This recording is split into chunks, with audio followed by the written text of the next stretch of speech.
Hello, Hansi. Hi, how are you? Ernie Lai King has lived in South Africa his whole life. He's a successful businessman, heading up the China desk of a large law firm. The accent unmistakably local, but a familiar face for newcomers looking for legal advice.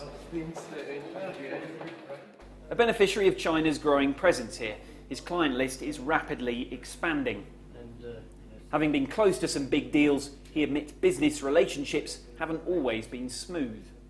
I think in the beginning, terrible misunderstandings happened. In one case, the Chinese investor linked up and gave 30% of their company to somebody they met at a conference. If you're going to give 30% of your company to somebody, you really kind of need to know who you get into bed with.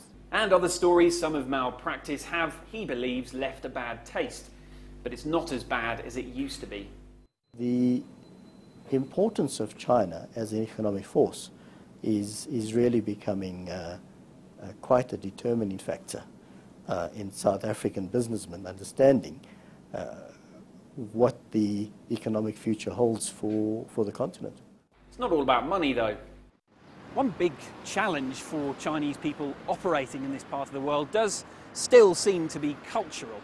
Now remember, it was Western countries that colonised the African continent, and so when its citizens come here, they might share the same language and like the same types of food. Chinese communities then can be seen as a little more insular, but that appears to be changing rather fast. As in business, sometimes it just takes time. Though in South Africa, it's about more than that.